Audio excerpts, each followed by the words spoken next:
ডিস্টেন্সে এই জাতীয় বিজনেস ছিল না, ঠিক এই টাইপের এত সুন্দর পলিসি তাদের, কিভাবে মিলগুলোকে ব্রেক আপ করা যাবে, আমাদের পাতাটা বড় করে দেয়, ইচ্ছা করে বড় করে দেয়, দিয়ে ওরা ইচ্ছা করে কর্তন করে। এবং ওরা তখন ঢাডিয়া চা উৎপাদন শুরু করে, মানে ওরা তো অনেক চা ব্যাকডোরে বিক্রি করে, আমরা জানি। হ্যাঁ, আমরা জানি অনেক ব্যাকডোরে যে ওদের সবখানে চা দামে বিক্রি করে, সরকার ট্যাক্স পাচ্ছে দিয়ে, অধিকাংশই, সবাই না। এখন আমরা মনে করি, আমরা কালকে গেছি, আমরা আজকেও আলাপ করছি বডলি অ্যাসোসিয়েশনের যে চেয়ারম্যান সভাপতি আছে চিস্তি সাহেব, নওয়াজ চিস্তি, তার সঙ্গে কথা বলছি।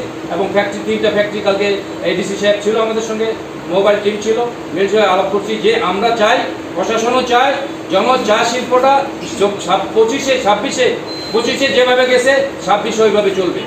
চায়ের স্মেল যেন মানুষ গাড়ি থেকে যায় যেন পায়। আমরাও বলছি চা চাষিরা যে আমরাও ছোটো পাতা সরবরাহ করবো।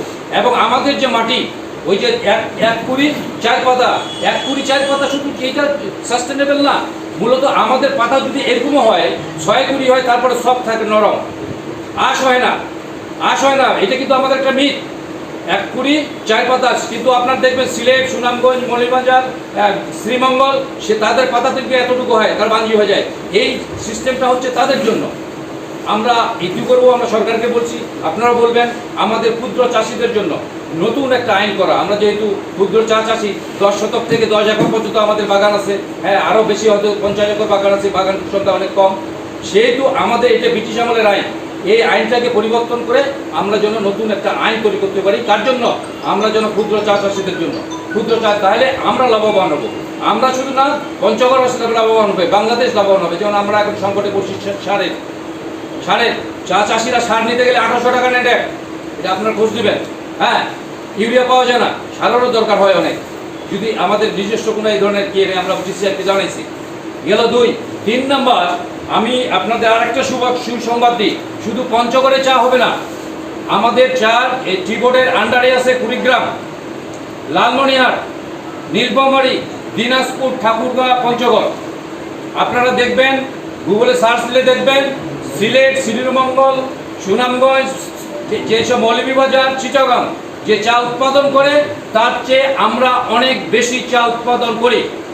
ওরা 1 হেক্টর জমিতে যা চা পায়, আমরা 1 বিঘা জমিতে যা চা পাতা পাবো, কাঁচা পাতা, তার 3 ভাগের 1 ভাগ তারা উৎপাদন করে। 3 ভাগের 1 ভাগ। তারপরে আমরা যদি পাই 1000 কেজি, ওরা যদি পায় 1000 কেজি, আমরা পাই সেখানে 3000 কেজি, 4000 কেজি। যাই হোক, সময় নিলি না। হ্যাঁ, এই অবস্থা আপনারা, আমরা অনুরোধ করব যে এই সিন্ডিকেটে খপ্পরে যেন আমরা না পারি। আমরা চা শিল্পকে টিকে রাখি, আমরা এখানে আর্থিকভাবে লাভবান হব। শুধু এখানে না, আমরা ঠাকুরগাঁও চা করতে পারবো, আমরা নীলফামারীতে পারবো, আমরা কিশোরগঞ্জে পাবো, আমরা হাতিবান্ধা হবে। হাতিবান্ধা একটা মিলও ছিল, কিন্তু এই সিন্ডিকেট কারণ করে হচ্ছে না। চা, আমরা কিন্তু চা দেখেছি, চায়ের অতীত দেখেছি। অতীতটা আসলে খুব একসময় খুবই খারাপ ছিল। যারা চা করতে চায় না, চা বাগান নষ্ট করতে চেয়েছিল, কিন্তু এটাকে অনেক, মানে কি বলবো, যে অনেক কিছু পরিবর্তন করছে প্রশাসনের মাধ্যমে। একটা পরিবর্তন এসেছে চায়ের মধ্যে। এই পরিবর্তনটা আসার পরে, যদিও সিলেটের 2 কুড়ি 1 পাতা, মানে 2 পাতায় 1 কুড়ি সিলেটের চা, আমাদের এখানে একটা সিস্টেম করা হয়েছে যে 4 পাতায় 1 কুড়ি। এই জন্য ওদের চা, আমাদের চায়ের উৎপাদনটা এই জন্য কম বেশি। তাদের চা যেহেতু 2 পাতায় 1 কুড়ি, আমাদের যেহেতু চাই, তাহলে আমাদের চাটা অনেক বড়, এই জন্য আমাদের এখানে উৎপাদনটা বেশি হয়। কিন্তু আমরা যদি এটা চিন্তা করি, চায়ের বাজারটা যদি চিন্তা করি, তাদের চায় 600 টাকা কেজি, 800 টাকা কেজি, আমাদের এখানে কিন্তু চা 200 থেকে 250 টাকা কেজি।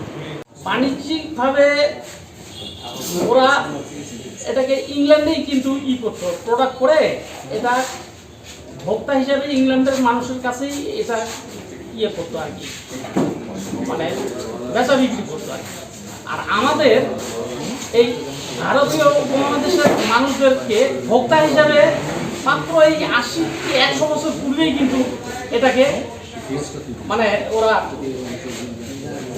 সিস্টেম করে। সিস্টেমটা এরকম ছিল যে আমার বাপদাদারা কিন্তু শিলিগুড়ির মানুষ। শিলিগুড়িতে এরা করতো কি, ওই পিতলের ডেকচিতে চা তৈরি করে এই চাগুলো ফ্রি মানুষকে দিত, খাওয়াই দিত আর কি।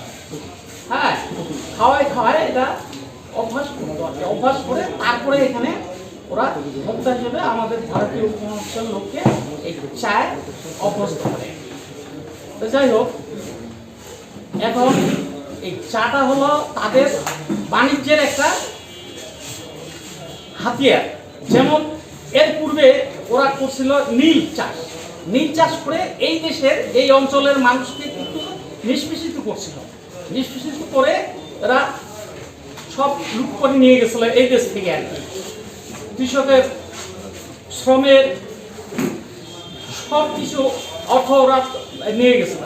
এখন চা আসলো, চা আসে ঠিক, চাটাও ঠিক ওরকমই আর কি।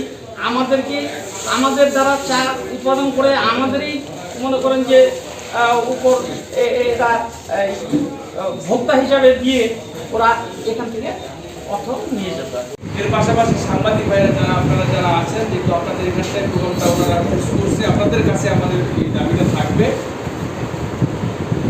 একটা রেজিম পরিবর্তন হয়ে যাওয়ার পরে আরেকটি সরকার আসলে ইন্টারিম গভর্নমেন্ট, আপনি সময় দেখছেন, আপনারাও এর সাথে সম্পৃক্ত ছিলেন বিভিন্নভাবে পঞ্চায়েত চাষ এবং টিকা রাখার ক্ষেত্রে। তখন কিন্তু একটা সিস্টেম আমাদের পঞ্চগড়ে করে দেওয়া হয়েছে, এটা পূর্বে কোনো সময় হয়নি, দীর্ঘ 2 যুগেও হয় নাই।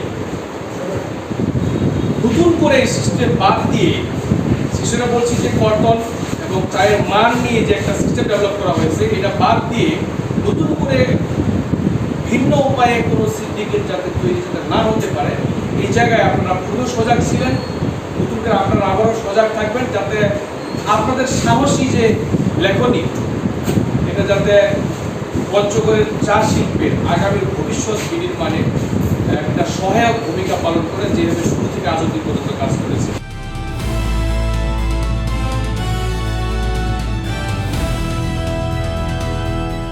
দিনাজপুর টিভি, মানুষের জীবনের কথা বলে।